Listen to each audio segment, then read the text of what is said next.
Hi guys, welcome to Total Coffee. Alright guys, welcome to the 8th episode of how to start your roasted coffee business, coffee roasting business, right? I always get that wrong, excuse me. But okay, so 8th episode, we spoke a lot about how to take your coffee on a date, how to take them clothes shopping, all of these things. So this episode, we're going to make the coffee talk, right?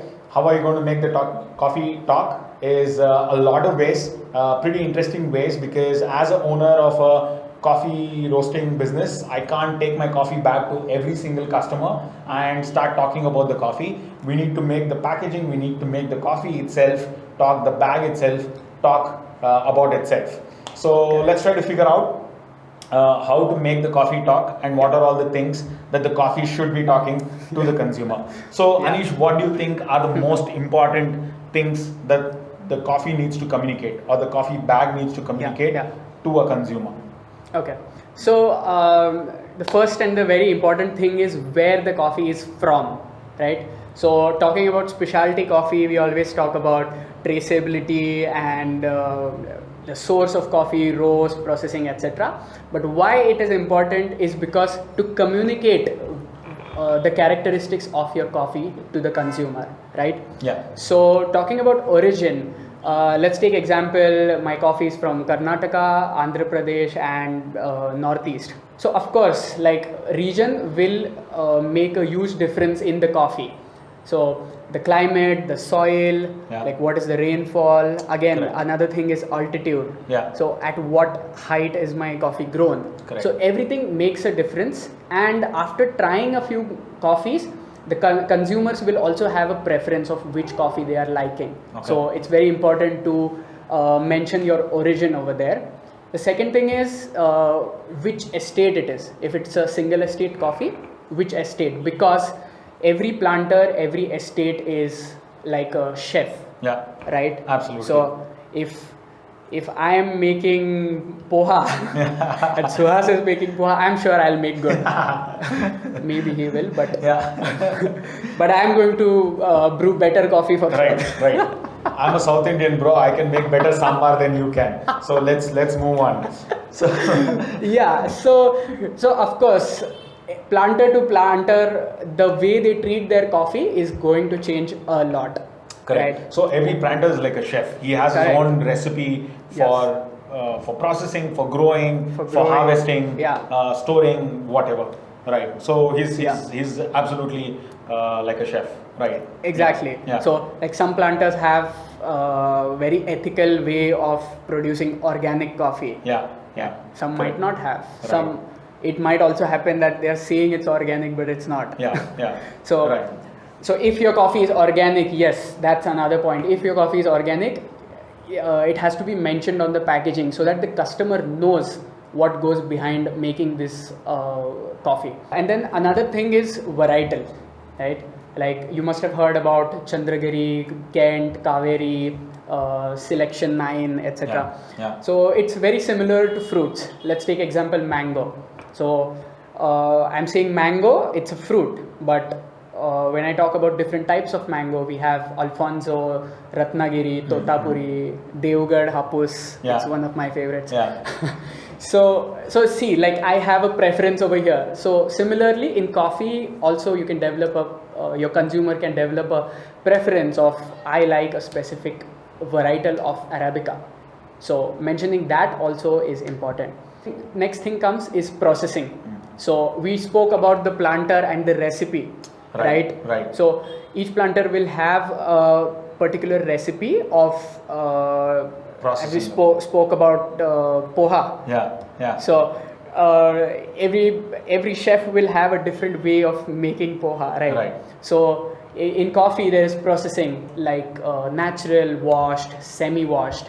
Semi-washed is my preference. Like if I have options of 3 different processing from the same estate, I would anytime pick semi-washed. Right. What would you choose to ask? So I love a natural because of its bolder body, longer aftertaste, etc. I always am a big fan of naturally processed coffees. Yeah. Right? In India, we call it cherry processing. Yeah. Right. So process becomes very important. So 3 processes are the most popular ones: washed, naturals, and semi-washed. Semi-washed. Yeah, Yes. perfect. So what would be the next next point in making Yeah. your coffee talk? Yeah. What should we mention? Yes. Uh, So as we are talking about, like this series is about how to start a coffee roasting business. Of course, roast Yeah. matters a lot. Correct. Like how my coffee is roasted. Is Yeah. it light, medium, dark? Yeah. So I personally like medium roast. Yeah. But if I go on the lighter side, my coffee will have more acidity as compared to the medium and as compared to the dark. Sure. So if I am roasting my coffee dark, Yeah. it will tend to have a little more bitterness than the light and medium and will have less acidity. Yeah. So based on that preference also, my consumer will decide which roast profile to go for.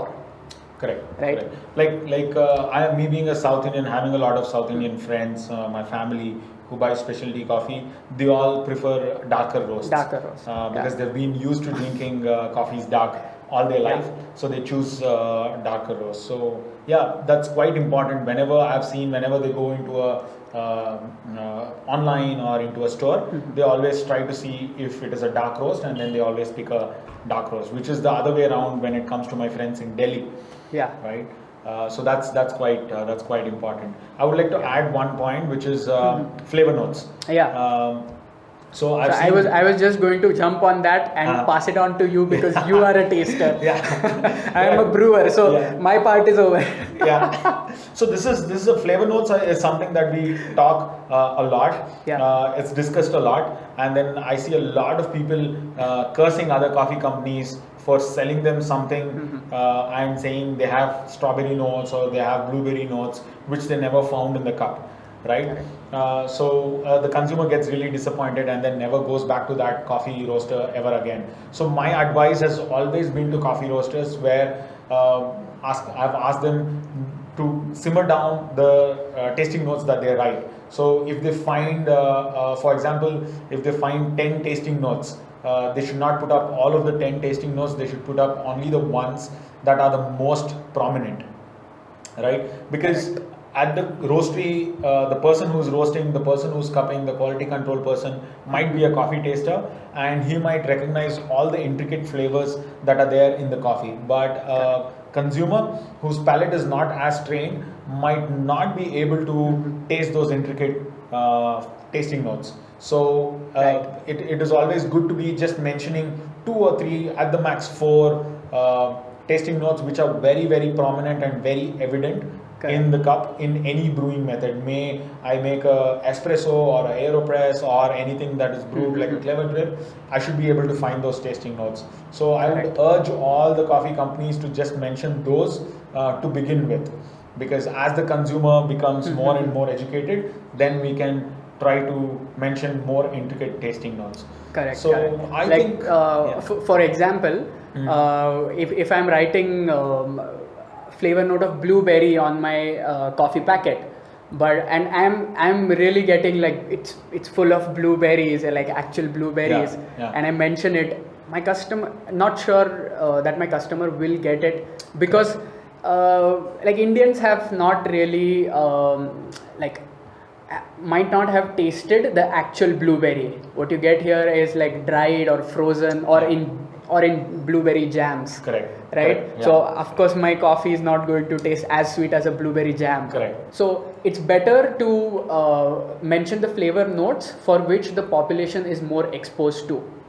So right. Yeah. So if there is something not very found abundantly in the country, then you don't try to put it on your bag, because majority of the population would have not tried that food item or that fruit or that flavor. So try to keep it very localized. Try to mention tasting notes that are very well known by the population, which is your target market. Yeah. So it's very important to be more relatable than being more specific. Yeah, not to be super fancy or anything. Yeah. Like I can mention passion fruit, but all my customers have never tried passion fruit. Correct. How will they find it? Correct. Okay. So yeah, so that's pretty much sort of sums up all of the things that Yeah. need to be communicated to a consumer. May it be on your website, may it be on your Instagram, may it be on the bag, Yeah. which is displayed in a store at the end of the day, or in your coffee shop, etc. So keep those things in mind, and make sure your coffee talks to the consumer, even though you are not able to communicate with them directly in person. Right. So, guys, if you've liked what we've spoken about, if this has helped you in any ways, please subscribe would be really appreciated. Don't forget to click on that bell icon. We'll have more videos coming up soon, talking about a couple of more things, very interesting topics to starting your coffee roasting business. So until next time, have a happy brewing and take care, guys. See ya. Yeah. Cheers. Cheers.